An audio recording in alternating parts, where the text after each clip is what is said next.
जिस रास्ते पर साधक निकल रहा है वो रास्ता बहुत नाजुक है, बोझ लेकर के उस पर नहीं चला जा सकता।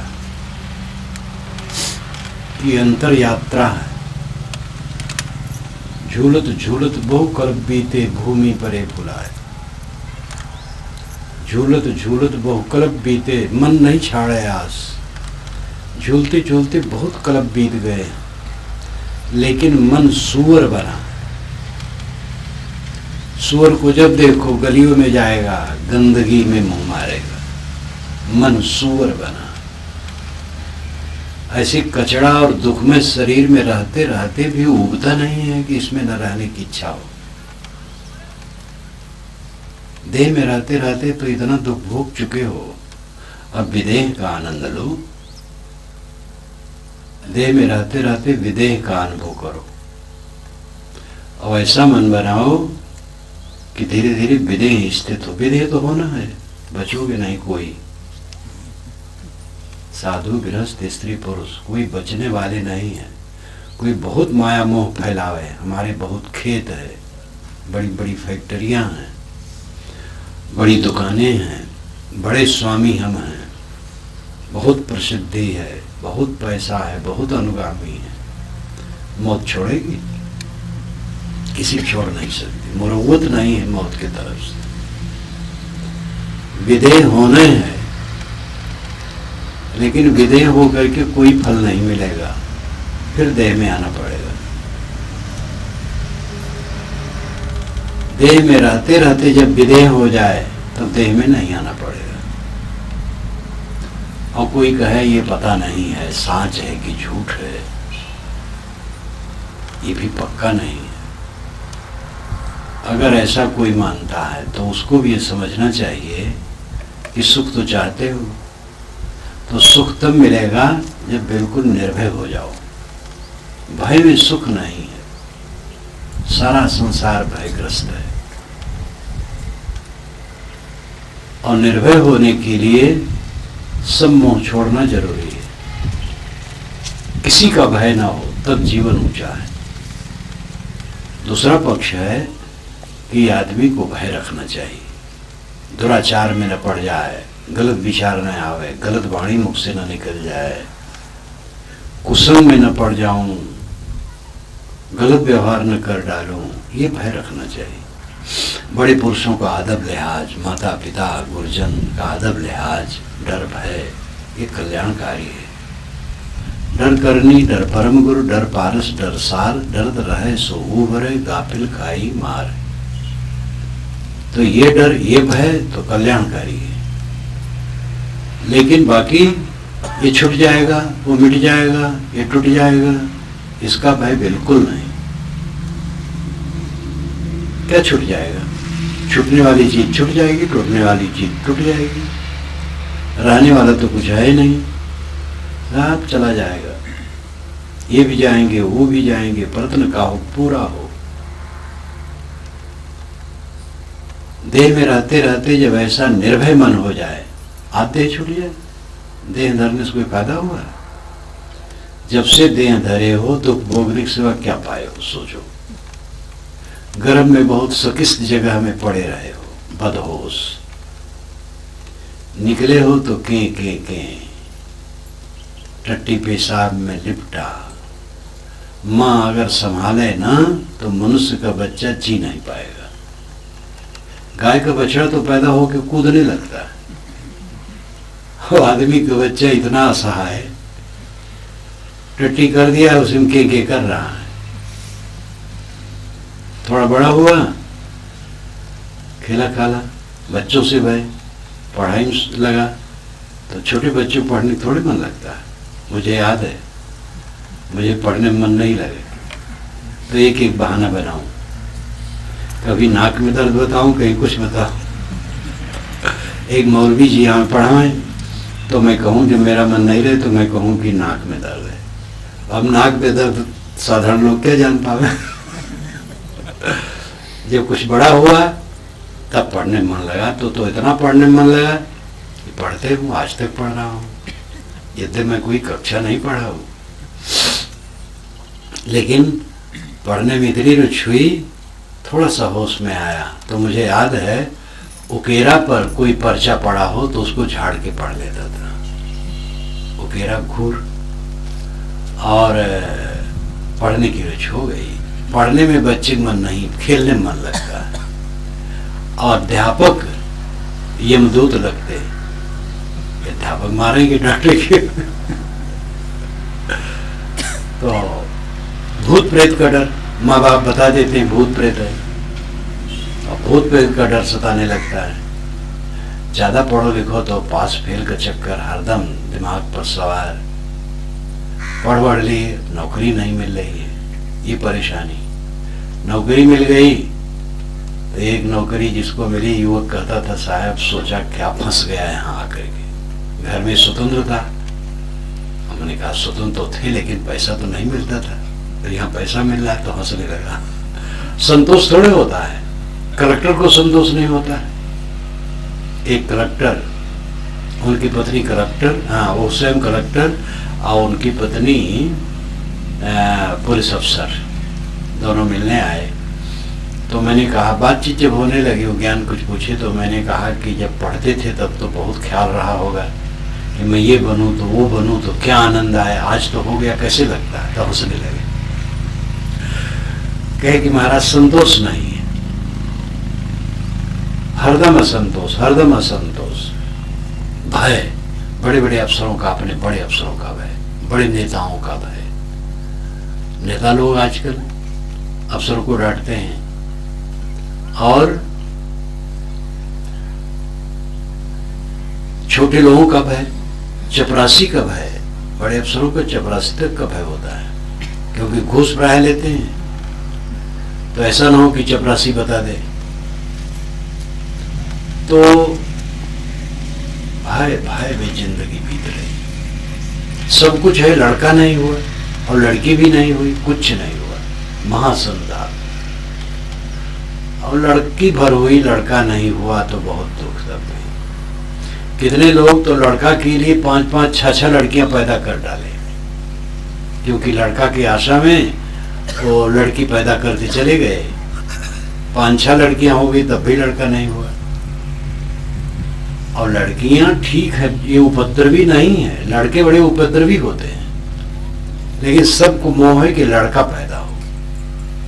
और पुरुषों को मोह हो तो मोह है, माताओं को भी यही मोह है कि लड़का हो। ये स्वयं लड़की है लेकिन लड़के पक्ष इनको नहीं है, ये चक्कर। और जब लड़का लड़की हो गए तब उनसे युद्ध। इसमें लड़के वाले तो बहुत सब बैठे हैं, सब अनुभव करें अपने अपने लड़कों से कितने संतुष्ट। हरदम भय भय भय भय, शारीरिक रोग व्याधि, हाँ इलाप का चक्कर, जब सर्वत्र भय दे धर करके क्या पाए हो। कमाए तो कमाने मतलब क्या हुआ है, खाए हो बस।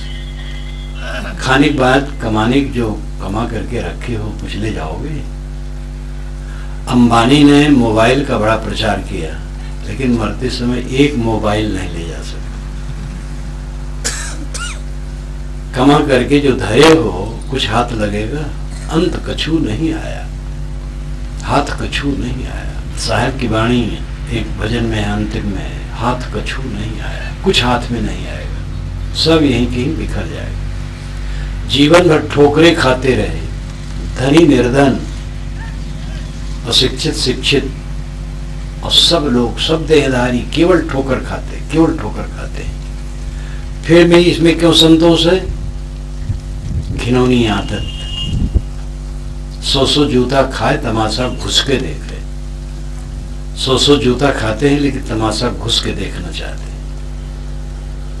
ये देह की दुर्दशा भोगते हैं, ये अनुभव ही नहीं है कि विदेह स्थित होती है। गाढ़ी नींद में आपको कौन सी स्थित होती है? विदेह स्थित। जब आप गाढ़ी नींद में जाते हैं कोई दुख नहीं रहता है, देह में रहते रहते आप विदेह रहते हैं। उसको सुसुप्ति कहते हैं। सुसुप्ति का अर्थ है अपने को पाना, स्व अभीत सुसुप्ति, ये उपनिषद की परिभाषा है। स्व अपीत सुसुप्ति, अपने को पाना सुसुप्ति है। और सुसुप्त के समान सुख क्या होगा? एक सेठ, एक मंत्री, एक बड़ा स्वामी, अगर कहो भाई आप तो स्वामी हैं, बहुत पूजने वाले हैं, आप सो न जागते हो, ये अपने पूजित्व का आनंद लेते रहो। सेठ से कहो कि आप अपने पैसे का आनंद लेते रहो, सो ना, तो मानेगा? सोएगा जरूर, नहीं सोएगा तो पागल हो जाएगा। सब छोड़ करके सोना महासुख है। सोना सोना है, सुसुप्ति सोना है, बहुत जरूरी है। सो और ऐसा सोना हो जिसमें कभी जागना ना हो तो कौन दुख है। लेकिन तब लड्डू खाने ही नहीं मिलेगा, फिल्म देखने ही नहीं मिलेगा, बाल बच्चों से मिलने जुलने नहीं मिलेगा, तो बाल बच्चे से मिल मिल के क्या पाते हो? झंझट के सिवा कुछ पाए हो? झंझट झंझट झंझट, जिंदगी भर झंझट।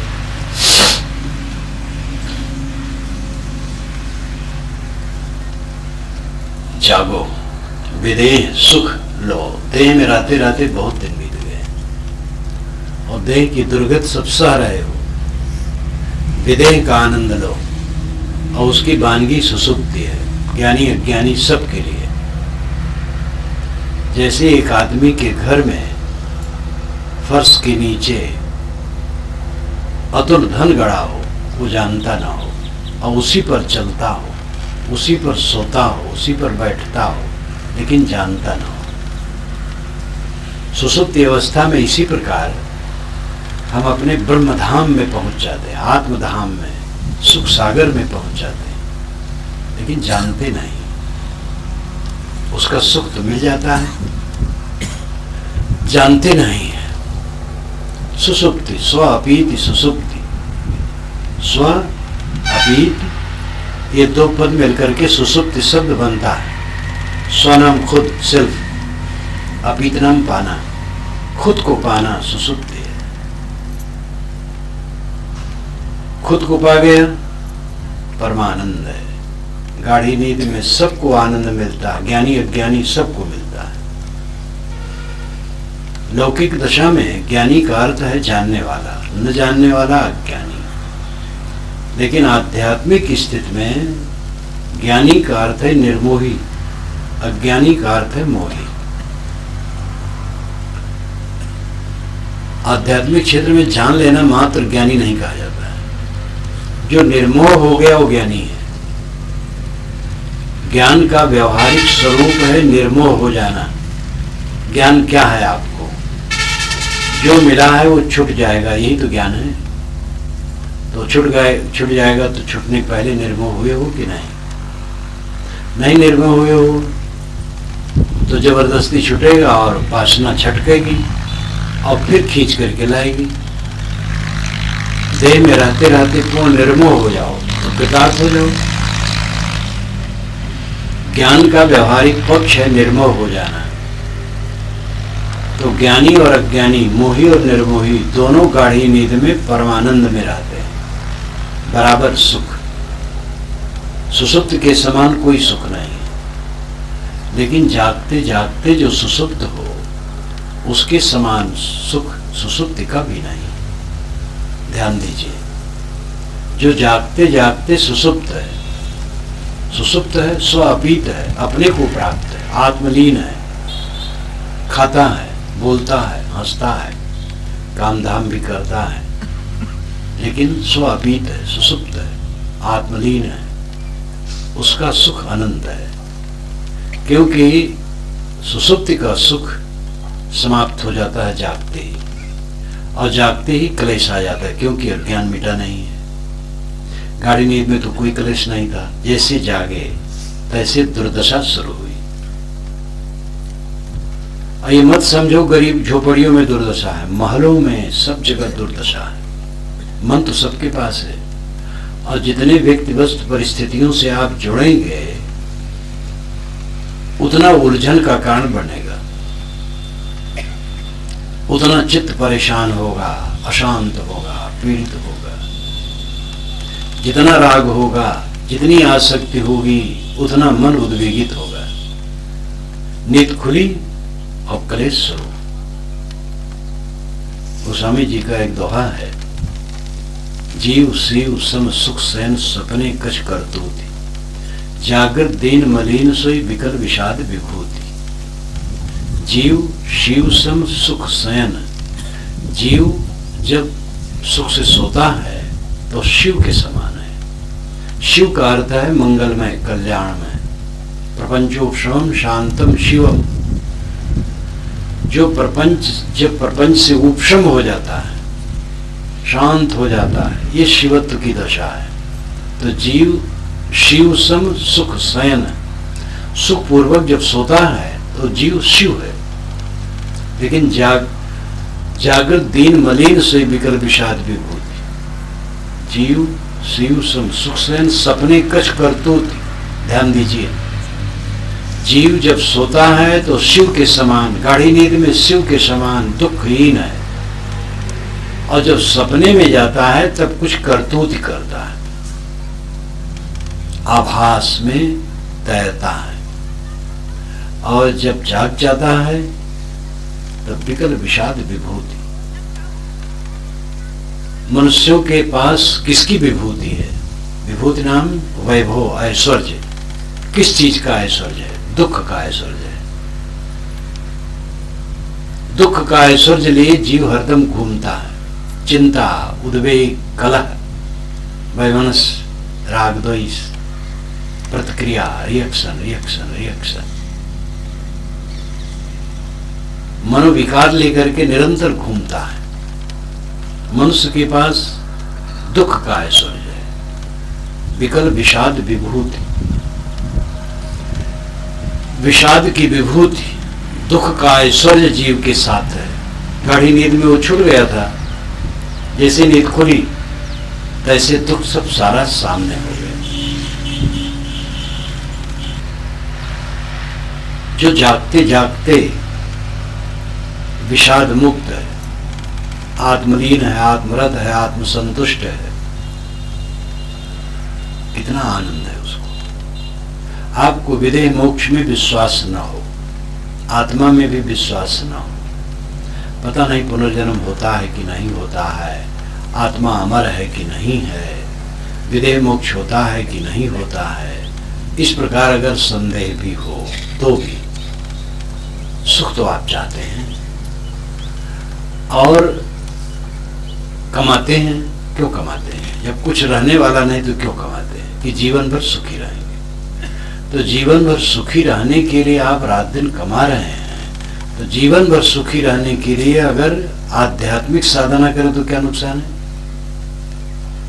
दुनिया की वस्तु कमाते हैं, लेकिन जीवन भर कमाते हैं लेकिन सुखी नहीं रहते। कमाना जरूरी है क्योंकि गुजर भी करना है। गुजर ही नहीं है, सुखी रहने के लिए भी हम कमाते हैं। भौतिक वस्तुओं से गुजर होता है, और थोड़ा और जब हो जाता है तो सुविधा होती है, थोड़ा और हो जाता है तो आराम होता है। लेकिन जब बहुत बढ़ जाता है तब दिमाग की खराबी शुरू होती है। कोई शक्ति बढ़ेगी, अगर कंट्रोलिंग पावर नहीं है तो उठा करके पटकेगी। तेज घोड़ा लेके चलो और संभालने की शक्ति नहीं तो उठा के पटक देगा, हाथ पैर तोड़ेगा। गुरु बाबा बन गए और संभालने की शक्ति नहीं है तो अहंकारी हो गए, ईर्ष्यालु हो गए, दूसरे गुरुओं की ईर्ष्या कर रहे हैं। स्वामी जी हो गए, बहुत प्रसिद्ध हो गए, अब आत्म स्थित नहीं है, आत्मनियंत्रण नहीं है, तो अंदर अंदर उलझे रहेंगे, उद्वेगित रहेंगे। ज्ञान बहुत बढ़ गया, ज्ञान बढ़ गया लेकिन ज्ञान के अनुसार आचरण नहीं हुआ तो तकलीफ होगी। चाहे पैसे का वैभव, चाहे पूज्यता का वैभव, और चाहे शासन का वैभव, कोई भी हो, शरीर बल, धन बल, जन बल, शासन बल, स्वामित्व बल, कोई बल हो, बल जब बढ़ता है तो उसके बल के अहंकार के शमन के लिए जब विवेक और साधना हो तब वह उसके साइड इफेक्ट से बच सकता, नहीं बच सकता। और सबसे बड़ा साइड इफेक्ट यही है, अहंकार आता है।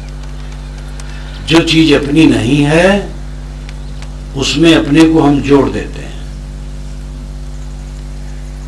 जमीन पर एक मकान खड़ा कर लेते हैं, मकान मिट्टी है और अंत में मिट्टी में मिलेगा, लेकिन हमारी कल्पना उसके लिए विचित्र हो जाती है। हम ऐसे भव्य मकान के मालिक हैं, ऐसे भव्य मकान में रहते हैं। न तो ये कचरा शरीर रहेगा और न मकान रहेगा। मकान तो हमारे शरीर के बाद तक रहेगा, लेकिन ये कचरा शरीर तो बिल्कुल है, आजकल में जाने वाला है। और जब शरीर मेरा चला जाएगा तो मकान कहाँ रहेगा हमारे साथ? लेकिन मकान का अहंकार हो गया। जिन जिन वस्तुओं से हम जुड़ते जाते हैं उनकी गर्मी आती जाती है, और यही भवबंधन है और यही क्लेश देता है। ये मर जाने के बाद की बात मैं नहीं कहता हूँ, जीते जीते क्लेश देता है। पता नहीं चलता, अहंकार इतना चुपचाप आता है कि आकर के अंदर अंदर चाल देता है। बड़े बड़े गुरुओं स्वामियों ने ऐसी अव्यवस्था अपने जीवन में की कि रो रो के मरे, क्योंकि वो अहंकारी हो गए और जैसा उचित व्यवहार करना चाहिए वैसा नहीं किए, तो अंत में पछता करके मरे। संसार सागर से पार होने का अर्थ क्या है? अहंकार से पार होना। अहंकार मूर्खता है। मूर्खता शब्द कठोर है, लेकिन है तथ्य यही, अहंकार मूर्खता है। जब किसी वस्तु से हमारा स्थिर संबंध नहीं है तो किसका अहंकार? किस वस्तु से स्थिर संबंध है आपका? किसी वस्तु से नहीं है। जीव नंगा है, ये देसी भाषा है नंगा। शास्त्रीय भाषा कहें तो असंग है, इसके साथ कुछ नहीं है, केवल है, शुद्ध। देह में रहते रहते जो विदेह में रहता है, विदेह भाव में, वो परम सुखी रहता है। मरने के बाद क्या होगा कोई बात नहीं, न मानो। देह में रहते रहते तो सुख चाहते हो, और देह में रहते रहते तभी सुख सच्चा होगा जब मन निर्भय हो, और निर्भय मन तभी होगा जब अनासक्त हो। आसक्त मन कभी भी निर्भय नहीं हो सकता। भोगे रोग भयम कुलिज्जित भयम वित्ते नृपालाद भयम माने दयन भयम बलिरि भयम रूपे जराया भयम शास्त्रे वाद भयम गुणे कल भयम काये कृतांताद भयम सर्वम वस्तु भयान्वितम भूमिनाम वैराग्यमेवा भयम। भोग में रोग का भय,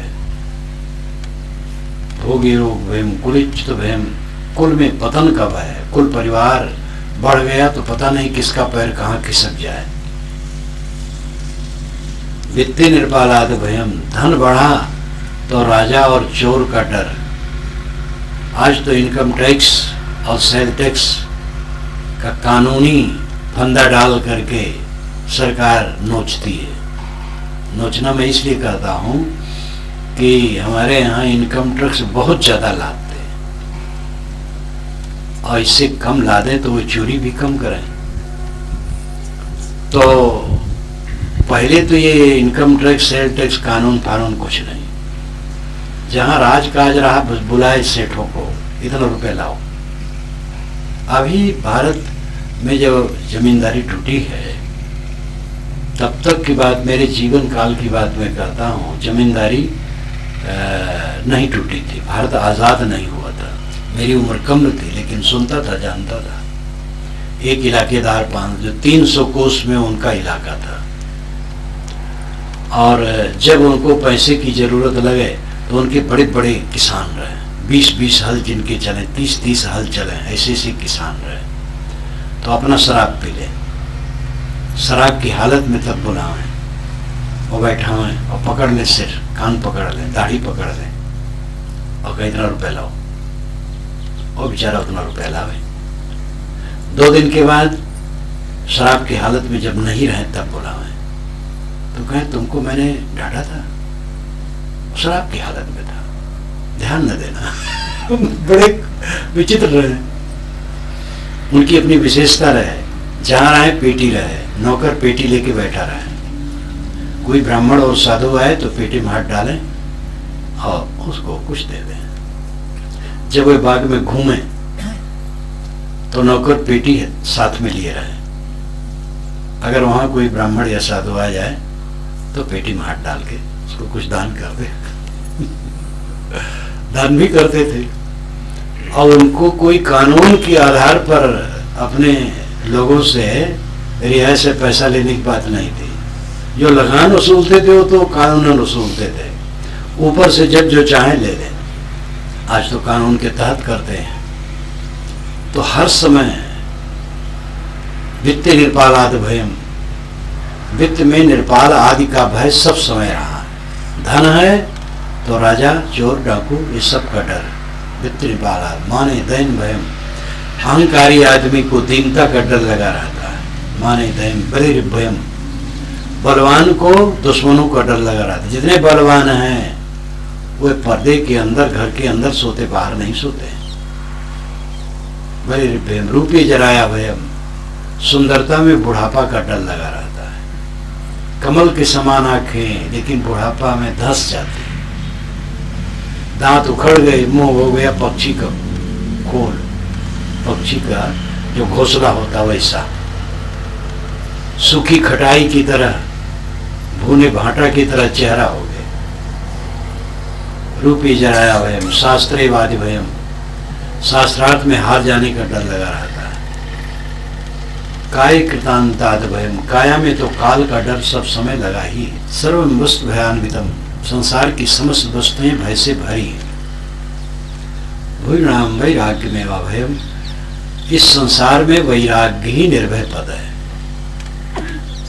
तो आप कहेंगे महाराज तो आपके साधुओं के लिए, हमारे लिए नहीं। ये तो ऐसे कहना है कि साहब आपके साधु तो मरेंगे, हम लोग मरेंगे नहीं। जब सबको मरना है गृहस्थ विरक्त स्त्री पुरुष को, तो सबको वैराग की जरूरत है। मैं ऐसा वैराग नहीं कहता हूं कि आप लोग कपड़ा बदल लें हमारे पास आ जाए, जहां है वहीं रहें, लेकिन वैराग करें। जो कपड़ा और आश्रम बदले हैं वही वैराग करें, और जो कपड़ा आश्रम नहीं बदले हैं वही वैराग करें। जहां जो रहें सब वैराग करें, सब अनासक्त रहें। अचानक जाना है, नोटिस, मृत्यु की नोटिस तो आती है, हम पढ़ नहीं पाते हैं। जब एक व्यक्ति के पास आई और कही कि चलो तुम्हारा समय खत्म है, कहीं हमें कई काम करना है, आपने नोटिस नहीं दी, मैं काम कर लेता। कहीं मैंने कई नोटिस दी हैं, कहीं मेरे पास मिला नहीं, ये डाक की गड़बड़ी है। मौत ने कहा मेरी नोटिस डाक से नहीं आती है, सीधे आती है। पहली नोटिस थी बाल पकने लगे थे, दूसरी नोटिस दांत उखड़ने लगे थे, तीसरी नोटिस चाम में सिकन, चौथी नोटिस आंख में चश्मा लग गया था। बस हमने बहुत नोटिस भेजी हैं, अब वारंट है, इसमें गुंजाइश नहीं है। वारंट कट के आ जाएगा और उसमें चीपू कुछ नहीं हो कर सकते हो। वैराग इसलिए करना है कि संसार को छोड़ना है, और वैराग का अर्थ है अनासक्त मन। बच्चों को शुद्ध प्यार दो, मोह नहीं। स्वजनों परिजनों के साथ सुंदर बर्ताव करो, मोह नहीं। हर समय जागते रहो। जागत कीजिए घोर बटोहिया का सोए, तेरी गठरी में लागे चोर। साहब की तो एक एक वाणी है, छुरा जैसा घोप दे कोई, जैसे साहब घोप देते हैं। हर विषय में जात पात के लिए कहते उसमें तेज, मोह माया के लिए कहते उसमें तेज, हर बात में तो तेज है साहब। हृदय ही ऐसा तेज था कि जो वाणी निकलती थी वार पार। तेरी गठरी में लागे चोर बटोहिया का सोए। तुम घर बना लिए हो तो समझते हो बटोही नहीं हो, आराम से अब रह रहे हो। अरे ये रास्ता है। इस पर मुझे घटनाएं कुछ याद आ जाती है।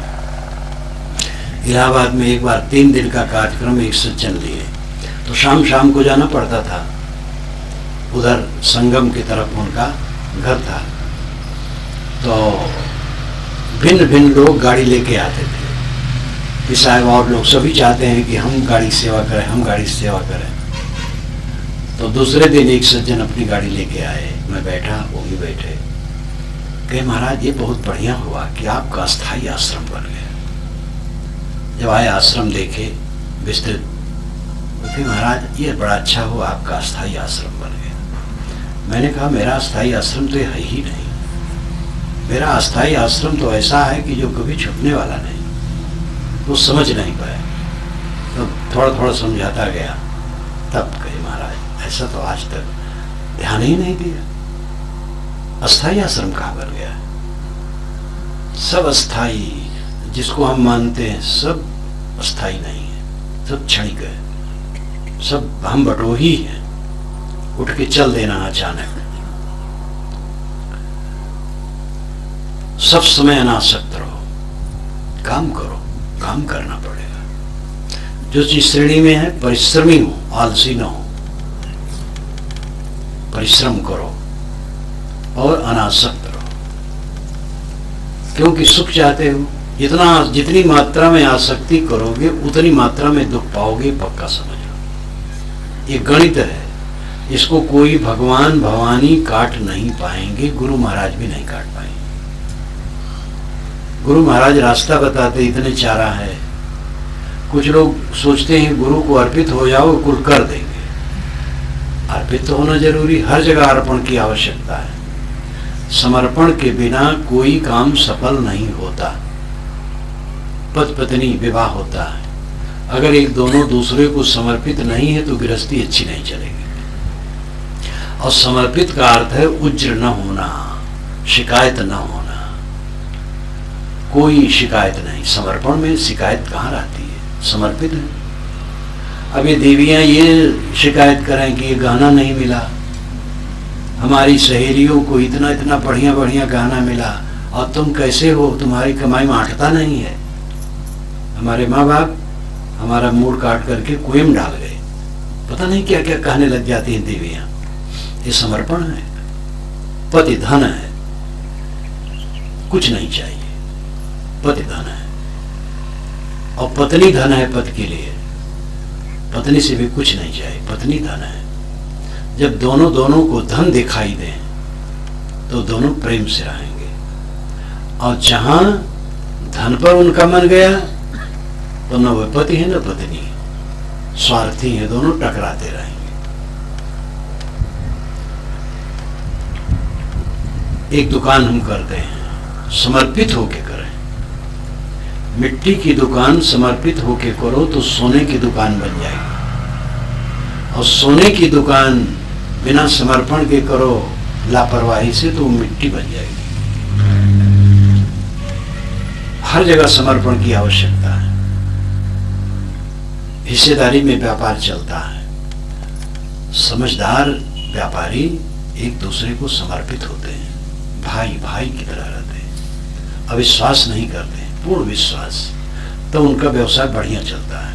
और जहां अविश्वास की दरार हुई और अगर जल्दी पार्टी नहीं गई तो फटते फटते वो बेकार कर देंगे। परिवार में अविश्वास हुआ, परिवार टूट जाएगा। समाज में अविश्वास हुआ, समाज टूट जाएगा।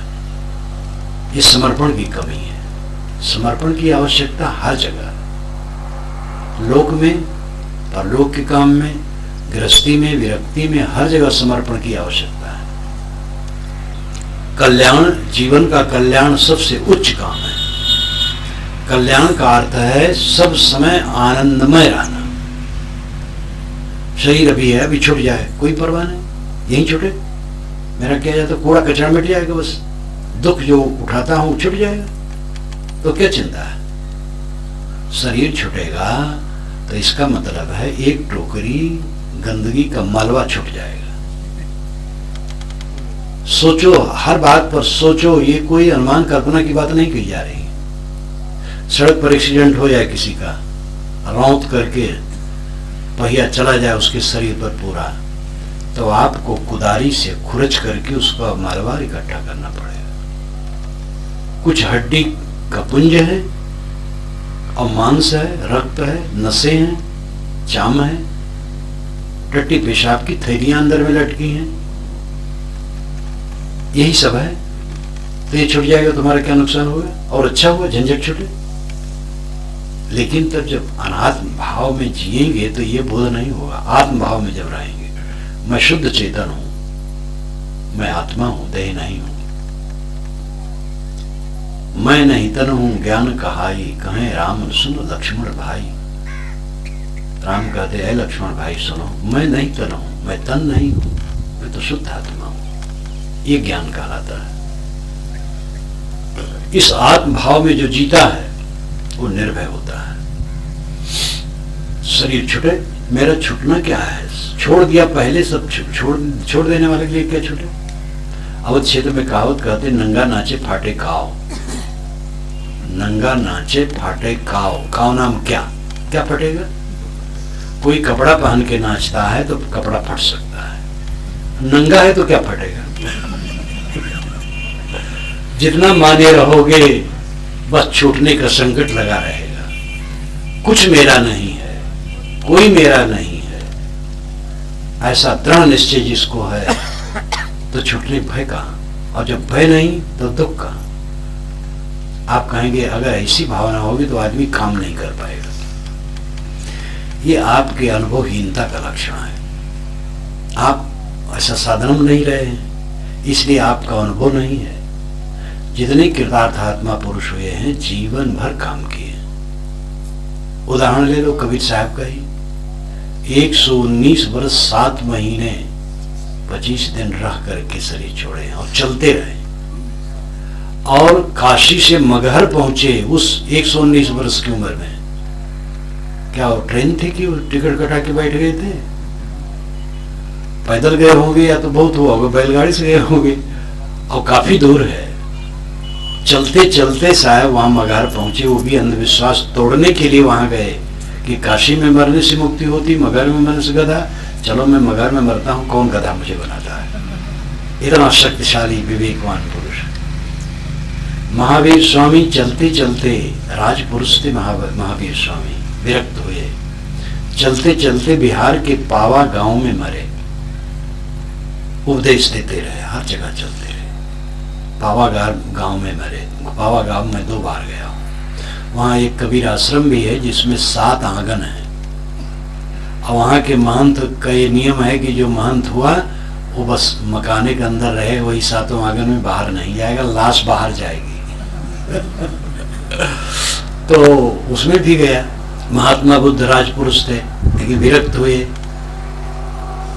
तो पात्र लेकर के भिक्षा कर लेते थे खाने के लिए, और घूमते घूमते 80 वर्ष की उम्र में कुशीनारा जंगल में शरीर छोड़े, जो गोरखपुर के पूर्व और उत्तर कोण पर है।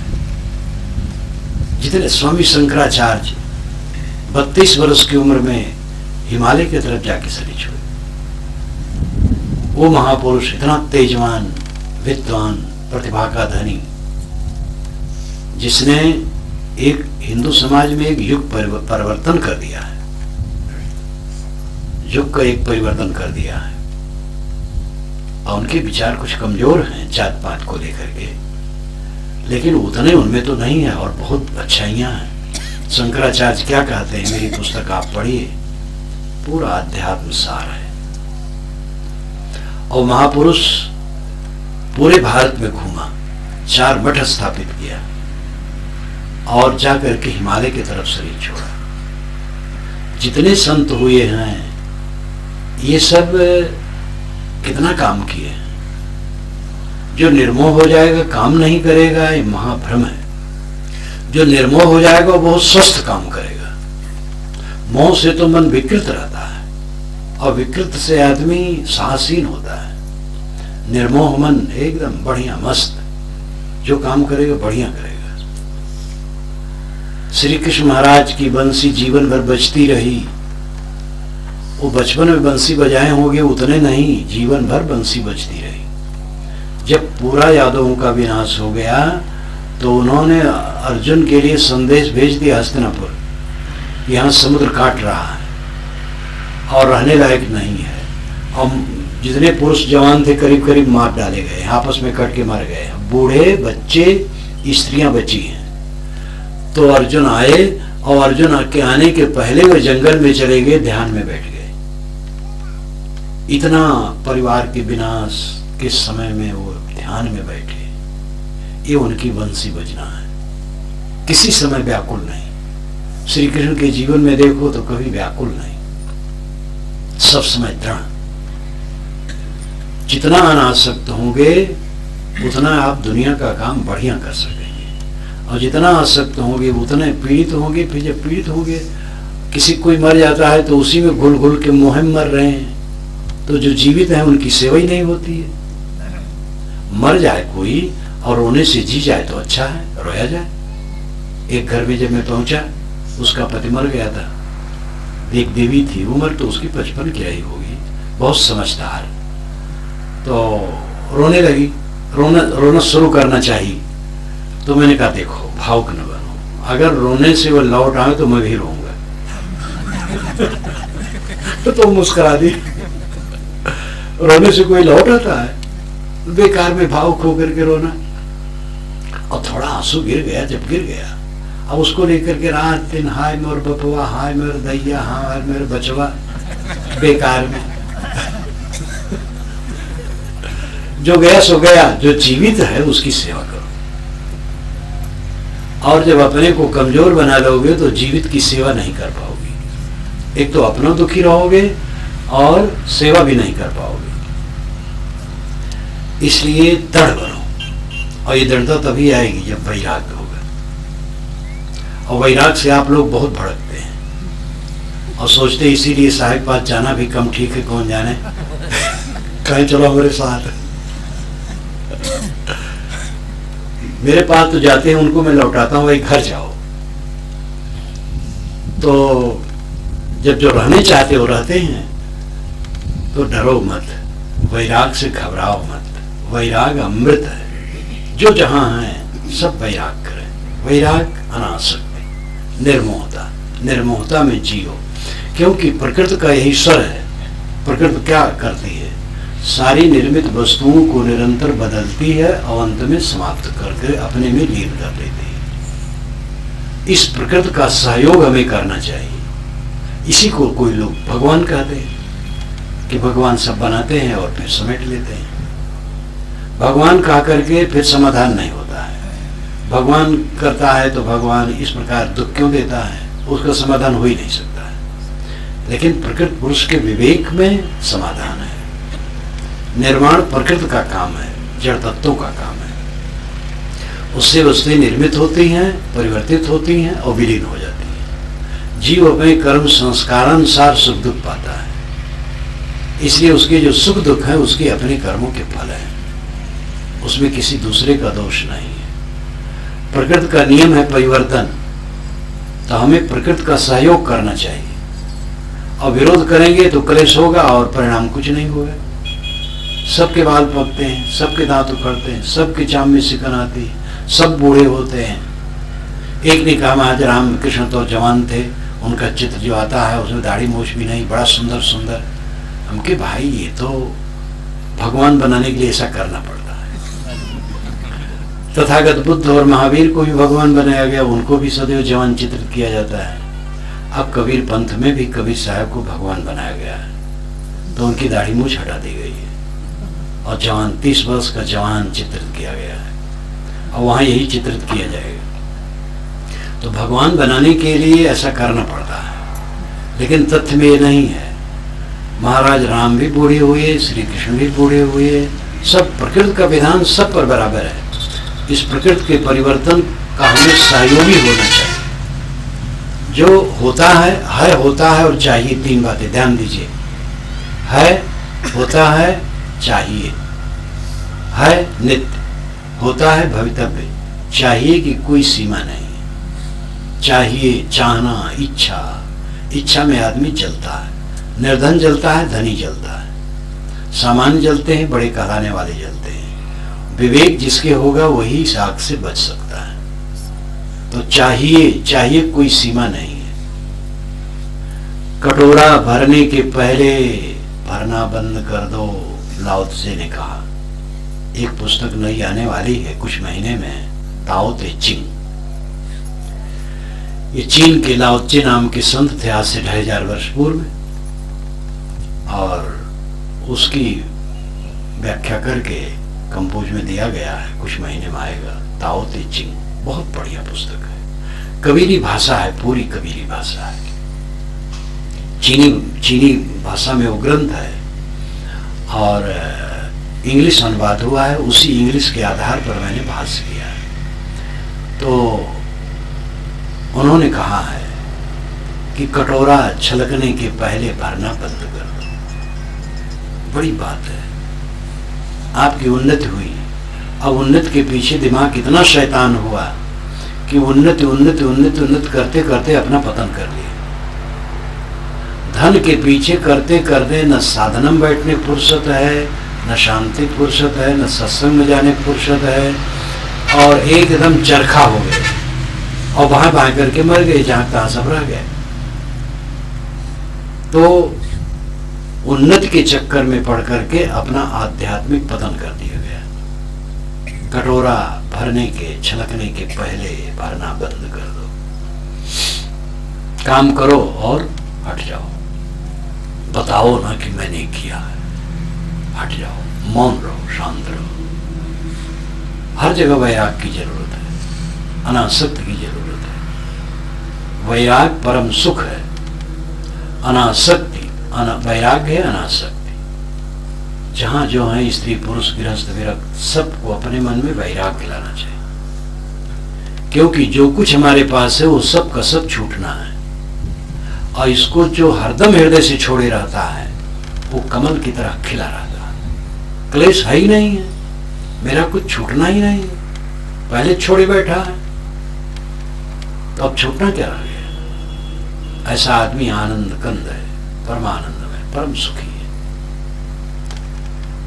चाहे पुनर्जन्म हो न हो, मरने के बाद मोक्ष होता है कि नहीं विश्वास न हो, जीवन भर सुखी रहना चाहते हो तो जीवन भर सुखी रहने के लिए भी ये रास्ता, अनासक्ति का रास्ता ही एक स्वस्थ है और कोई नहीं। और अगर विदेह मोक्ष होता होगा तो विदेह मोक्ष भी हो जाएगा। और ये काम नहीं करोगे तो फिर आकर के करोगे, फिर इसी देह में सड़ोगे। लेकिन ये देह का मोह ऐसा है कि सड़न प्रिय लगती है। वही सुअर की कहानी, सुअर गंदगी में मुंह डालता है, ये मन सुअर बना है, दुनिया की वासनाओं में इतना डूबा है कि लगता है यही जीवन है। सुअर गंदगी पर डटा हो तो उधर से इंद्र भी जाता हो तो इंद्र को तुच्छ समझेगा हम बड़े माला माल है, क्योंकि बुद्धि उतनी है। तो ऐसे ये मन सुअर बना है, गंदगी का प्यारा है। देहाभिमान से मुक्त हो, विदेह अवस्था में रहना सीखो। देह में रहते रहते विदेह, देहाभिमान छोड़ करके आत्मानंदमय, मैं शुद्ध चेतन हूं, देहातीत हूं, कल्याण स्वरूप हूं, इस भावना का जप करो। और इसकी सही अवस्था आती है जब निर्विकल्प हो जाता है, कुछ सोचा नहीं जाता है। बोध अगर हो गया है कि मैं शुद्ध चेतन हूं, देह नहीं हूं, शुद्ध आत्मा हूं, ये बोध हो गया और उसके पश्चात संकल्प शून्य हो गया, तब ये असली अवस्था है। लेकिन संकल्प शून्य होना उच्चतम दशा है समाधि की। मन भागता है, संकल्प शून्य नहीं हो पाता है। ये दीर्घ काल के अभ्यास से होता है। तो जब संकल्प शून्य हो गया, आत्मबोध है और संकल्प शून्य हो गया, तो देह में रहते रहते उस अवस्था को पहुंच गया जो चाहिए। और संकल्प शून्य नहीं हो सकता है, अभी उतनी साधना नहीं है, तो ये विचारों में प्रवाह रखो कि मैं देह नहीं हूं, मेरा कुछ नहीं है, इस संसार में मेरा एक कण नहीं है, और ये कल्पना नहीं है, तथ्य है। आपका एक कण है, जिस दिन सांस टूटेगा उस दिन कुछ साथ में रहेगा, सब जहां का तहां रह जाइए, तन पिजड़ा नहीं है, काम पंछी उड़ जाइए। इसलिए जगह बस।